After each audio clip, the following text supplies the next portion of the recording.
Well, here we go back again with another video, and today we're on a 3 Wainwright climb, but with some Sunderland news to boot. Armbar, high toe and high seat. We're here underneath Raven Crag, the video we did on my other channel, Mads Out and About, on a 3 Wainwright challenge. It's arm both, high toe and arm seat. Is that right? What? Arm both, high toe and high seat are the 3 fells we're going to try and do today. It's 21 degrees, it's absolutely gorgeous, it's midday. And we'll have some Sunderland fixtures that were released today in Ipswich as the first home game of the season. But Sky have put it back to a Sunday, 5 o'clock tea time kickoff. That's rude. I like my Saturday afternoon games.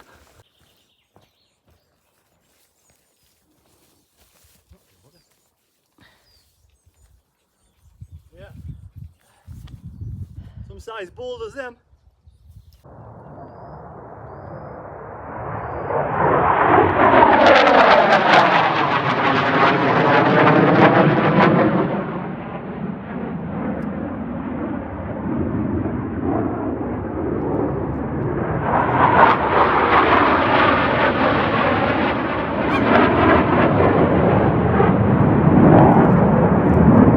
We have it, reached the top of high seat. Oh, see for miles around. High seat. You know, that's the only lake he said was the only lake. Is that not it? The furthest one away, Yeah. Bassenthwaite, yeah. So then that must be that'll be Dodd Dodd on the right, the top of the head, Dodd. Yeah.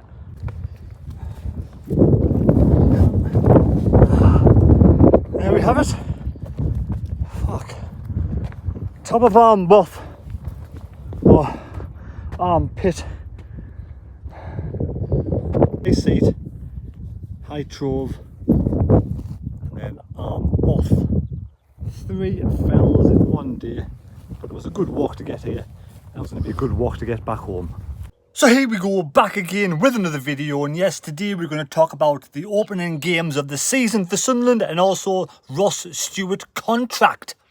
Going to open up a can, nice can of Rooney, as I'm just finished a 15k walk up 3 fells. So cheers everybody, enjoy.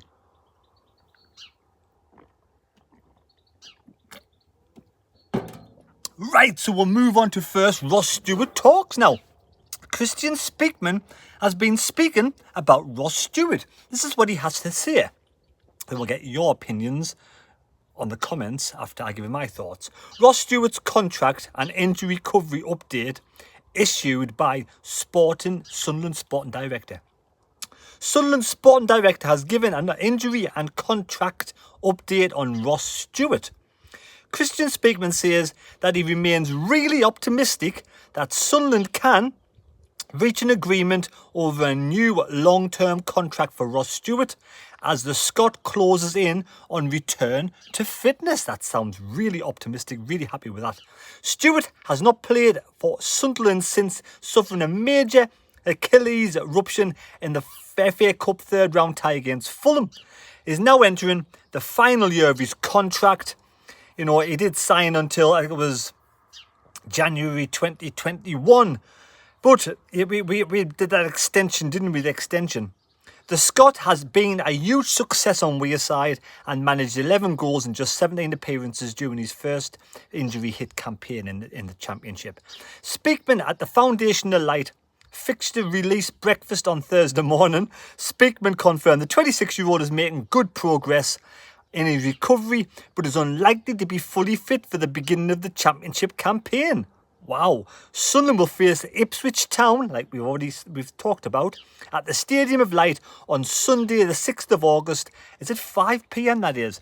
So there we have it. He won't even be fit for the start of the season. That's how bad an Achilles injury is now. Can you fully recover from Achilles injuries? Stewart has been working hard at the Academy of Light over the summer in a bid to get back to fitness, but he still has a little way to go and his teammates for his pre-season, which starts on Monday. I think it's the 26th. Is it roughly about then is when the pre-season starts? But anyway, training on Monday. Ross won't be ready at the front end of the pre-season period. It's more likely to be in the middle or towards the end. All right, my mistake. He's not ready for the pre-season period. So he's not ready for the start of the pre-season. I thought it was the start of the season, not pre-season. But he'll be ready for the middle or towards the end. That's great news for Ross Stewart. I'm over the moon for Ross. I wouldn't want to give out false information to anyone, and we'll have to see.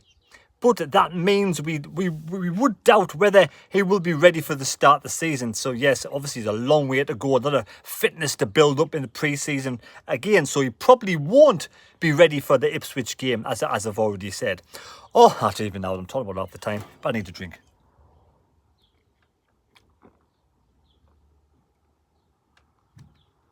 Wow, been a long day today.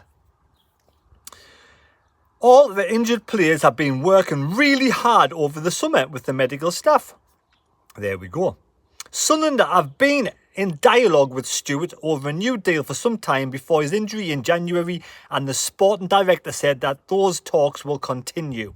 The Black Cats have announced that new deals for Trey Hume, Dennis Cirkin this summer, and remain hopeful that Stewart will follow at some stage in the weeks and months ahead. That sounds really good. I do apologise for all 6s and 7s. I'm really tired from that 3 fell walk today. I did my first 10k yesterday on the road in the sunshine as well. It's my first 10k for a long time. Running, that is, running. Speakman has suggested that Stewart's recovery is likely to come first as he looks to replicate his excellent goal scoring form across the last 2 seasons. It's just an ongoing conversation, Speakman said, speaking about supporters to the supporters of Beacon of Light. We've been working really, really hard with the squad. We have a good conversation with Trey Hume. We managed to get that concluded. Also Dennis Cirkin. So there we go. They're in talks, and he's confident about getting Ross Stewart tied down to a new contract. Do you want Ross Stewart to stay at the club after that terrible injury? Do you think that Ross Stewart would want to stay at the club? I hope he does get fit, and I hope he does sign a new contract. Also, Sunderland will host Crewe in the first round of the Carabao Cup. But Sunderland FC will start the 23-24 Sky Bet Championship season at the Stadium Light, hosting the newly promoted Ipswich Town. Now, it's a funny one, that, with the Tractor Boys, isn't it? You think sometimes you hit teams who've just been promoted. You don't want to meet them early on in the campaign. But some teams have got to get a lot of new players in to really sort of bridge that gap. Unlike Sunderland, because Sunderland had a lot of youngsters who we bought and we progressed with Tony Mowbray, with Alex Neil really, wasn't it? But Mowbray improved them again up into the Championship. A lot of them bridged that gap. Now will the Tractor Boys. Ipswich fans out there, if you're there watching, let me know. Do you need to really strengthen your squad into the Championship? And will that need gluing together and bedding together? Does that mean Sunderland could really hit the ground running, I think, in the very first game of the season? 5 o'clock kickoff on a Sunday. It's a terrible time to play football. Awful time to play football. And a terrible day. Who wants to play on a Sunday afternoon at 5 o'clock? It is absolutely shocking for me. Shocking from the AFL and Sky Sports to arrange this kind of shite. We need a Saturday kickoff, for God's sake, man. Totally bad start the season for me. I don't like that whatsoever. Tony Mowbray's side will travel to Deepdale 6 days later to face Preston, who we beat 3-0. At the end of the season, before rounding off the opening month in the league campaign, taking on Rotherham at home. We beat 3-0 at home last time, and Coventry away. We haven't done too good against Coventry. The Black Cats will also be playing the Carabao Cup action.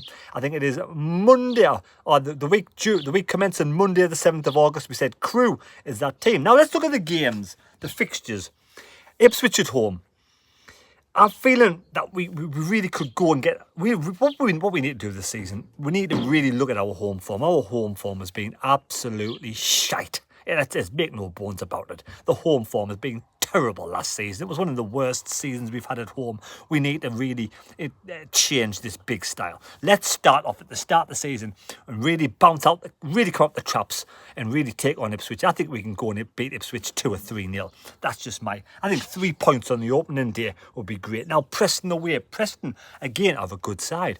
But it all depends on what players Sunderland can bring in and what players that we don't actually sell. If we keep the same squad and bring in 1 or 2 more players, we've already got 3 players already in at the club, including Job, Bellingham, Triantis and Semedo. If we can bring in more players, more additions, and don't lose any players, and we really could take the Championship by storm. So Preston away, I'm hoping I'm thinking first away game of the season. Why not? Why not? Let's go for another. Let's go for a 1-0 away win at Preston. Rotherham at home. Let's just, like I say, continue the home form with another 3 points. Maybe it's another 2 or 3-0 win. Coventry away, it'll be a difficult game. I can imagine us probably losing one game in the first month, and if it was, it would be probably away to Coventry. So I'm taking 9 out of 12 points in the first 4 games of the season in August. For me, that will be absolutely fantastic. But then what about September? We've got Southampton at home, QPR away, Blackburn away, Cardiff at home, and Sheffield Wednesday away. So there we go. It's a mixed bag of results for September. But I think I'm going to go for 9 out of 12 points for the beginning of the season in August in the campaign. Let me know what's your thoughts on the first 4 games. Can we get to 9 points? Can we go unbeaten in August? Let me know how many points down below we can get. Anyway, that's it for today. I'm waiting for more, proper confirmation on the Stewart contract, and when I get it from my source, I'll let you know. Thanks for watching. Please subscribe. Take care. God bless me. God go with you. And we'll see you next time when I get some news on the Mad Mistake. Thank you.